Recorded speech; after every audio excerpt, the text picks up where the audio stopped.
Recently, I got on Facebook and decided to humor them by doing one of their surveys.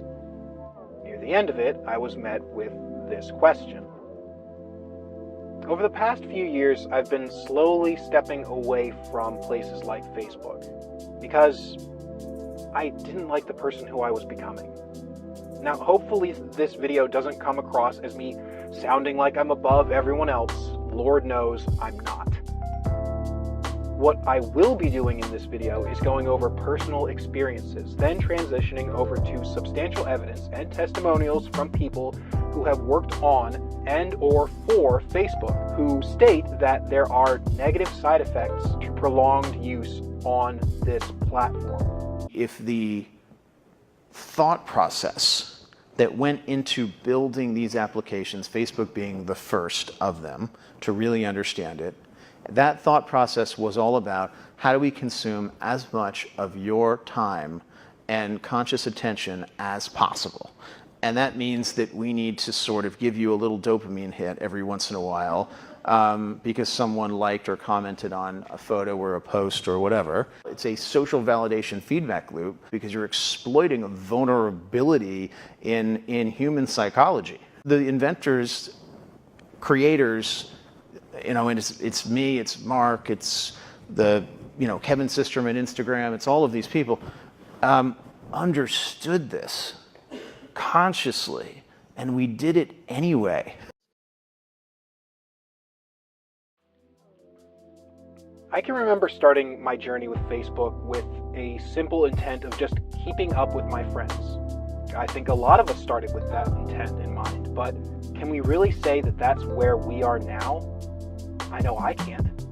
I can't necessarily say I know when that changed, when the like button started to mean something to me personally, when my pictures and my status updates meant more than they should have, not for personal reasons, not because these pictures were memories with loved ones, not because I was speaking from the heart, but because others said they meant something.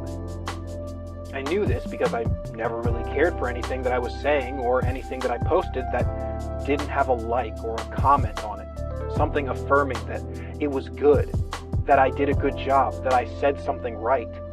Validity is a hungry god. And sometimes people do stupid things to appease it. I know feeding that beast for me meant posting as many deep-sounding things to make me feel like I was smart, because I wanted to be heard, even if the only things that I was saying at the time were things that would eventually go into a compilation that I am now making of all the cringeworthy stuff that I have ever said on that website. Don't worry guys, it's coming out soon. Looking back on almost half of the stuff that I posted on Facebook makes me realize that I don't think I ever posted anything there looking for a genuine solution to any of my problems that I presented. I wasn't looking to get a solution or an epiphany from someone. I was looking for people to feel something for me about problems that I had. I wasn't looking for answers. I was looking for sympathizers, which brings me to my next topic, my emotions. People are unpredictable, and so we want to psychologically figure out how to manipulate you as fast as possible and then give you back that dopamine hit. We did that brilliantly at Facebook. Instagram has done it. WhatsApp has done it. Snapchat has done it. Twitter has done it. So there are great examples. WeChat is doing it. There are great examples of failing fast is the right path to exploiting psychology of mass populations of people. I feel tremendous guilt. I think we all knew in the back of our minds, even though we feigned this whole line of there probably aren't any really bad unintended consequences. I think in the back, deep recesses of our minds, we kind of knew something bad could happen.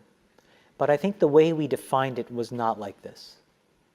It literally is a point now where I think we have created tools that are ripping apart the social fabric of how society works. I was less happy the more I was on Facebook. Hours and hours a day looking at other people's lives and how wonderful they seem and amazing they seem can do that to a person. Facebook was like trying to keep up with the Joneses. if the Joneses were every family except yours, it can make a person pretty envious of the imaginary. It put my entire life on trial in my mind. If I saw a video of one of my friends or family members playing the guitar, I'd be jealous because I can't play guitar. If I see somebody on vacation, I would wonder why I wasn't there or that I haven't done such exciting things as they have.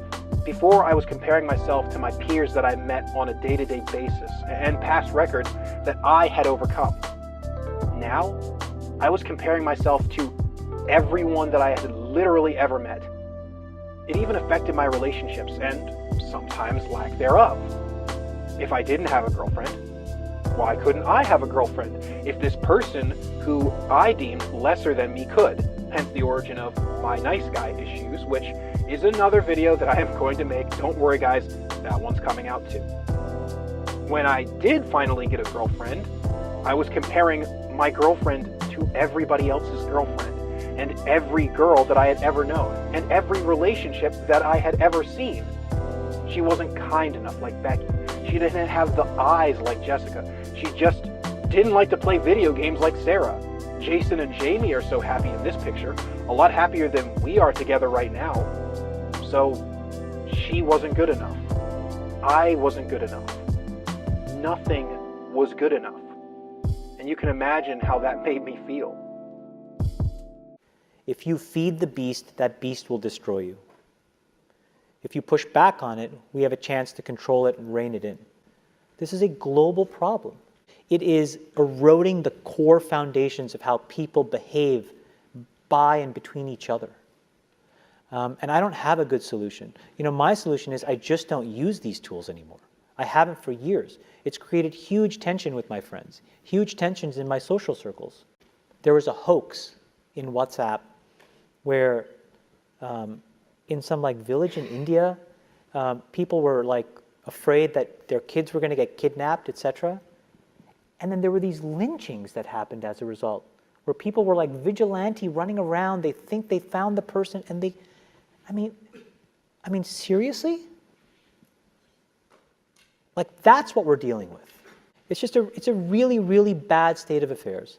And we compound the problem, right? We curate our lives around this perceived sense of perfection because we get rewarded in these short-term signals, hearts, likes, thumbs up, and we conflate that with value and we conflate it with truth. And instead what it really is fake brittle popularity that's short-term and that leaves you even more, and admit it, vacant and empty before you did it. Because then it forces you into this vicious cycle where you're like, what's the next thing I need to do now? Because I need it back. Facebook has a tendency to affect the way that we see not only the positive, but the negative as well. I'll try to make this as short as possible by asking a few simple questions. How many times have you scrolled past a negative status update? Have you ever festered over what someone else said online? While I was in Ireland, I spent almost an entire day with my head in my screen, scrolling angrily through my newsfeed, missing out on a day I could have spent adventuring in the country of my dreams. Because a bunch of people, millions of miles away, had an opinion. As I got older, it slowly transitioned from the relational and the emotional to the political. Does anyone remember when you could go through your Facebook feed without seeing anything political?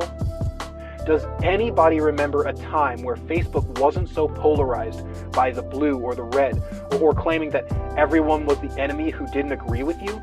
I can't. And I won't act like I wasn't affected by that.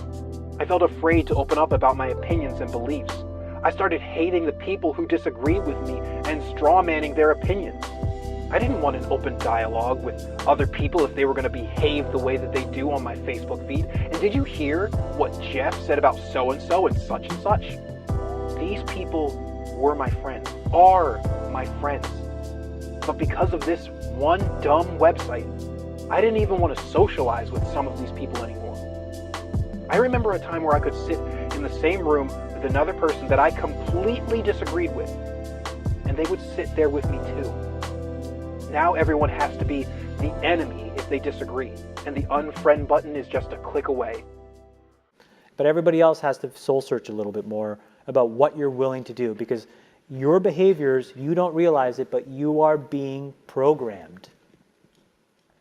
It was unintentional, but now you got to decide how much you're willing to give up, how much of your intellectual independence. Start by turning off your social apps and giving your brain a break. Because then you will at least be a little bit more motivated to not be motivated by what everybody else thinks about you. Do you know what I'm saying?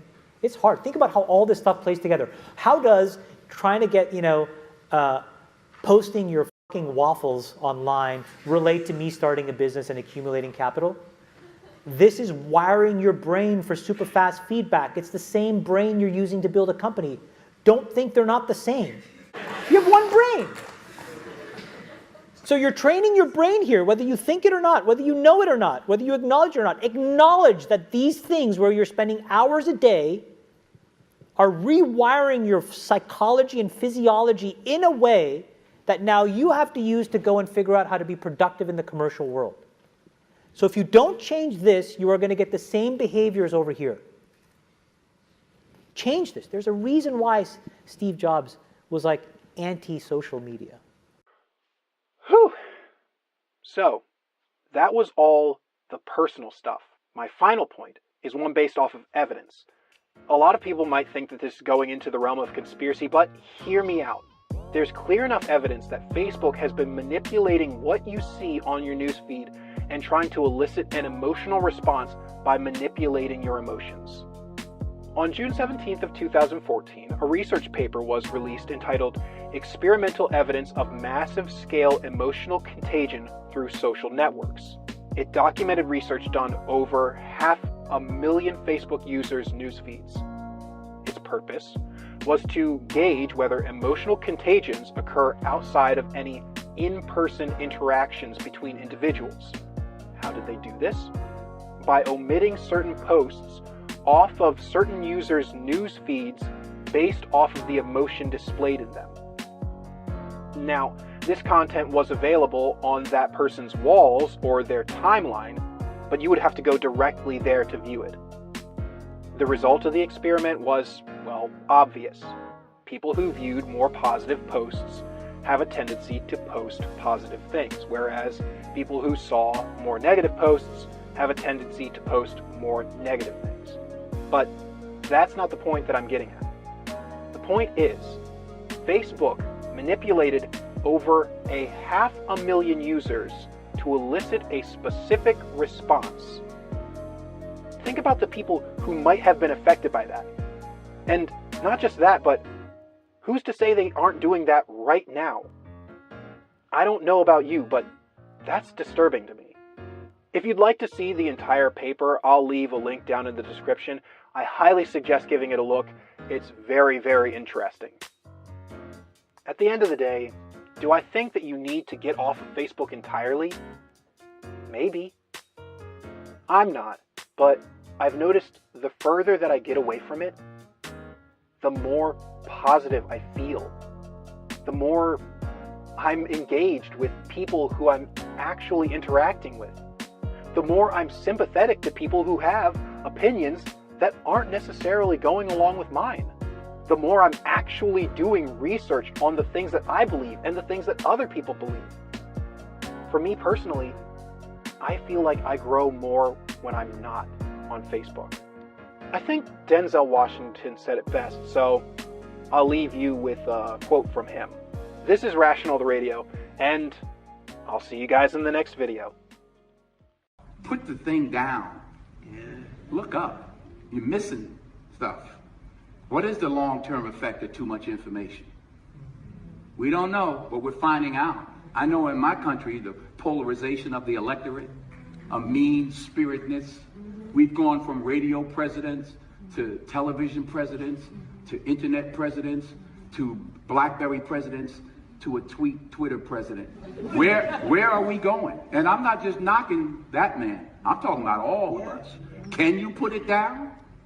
Are you using it, or is it using you? And where is it leading you? And I'm not telling you, oh, I'm against the establishment and all of that. I'm telling you, at least ask yourselves, what is the long-term effect of too much information? What is it doing to me? Is there a need for 24 hours a day news? Is there 24 hours a day worth of news? Or is it opinion news?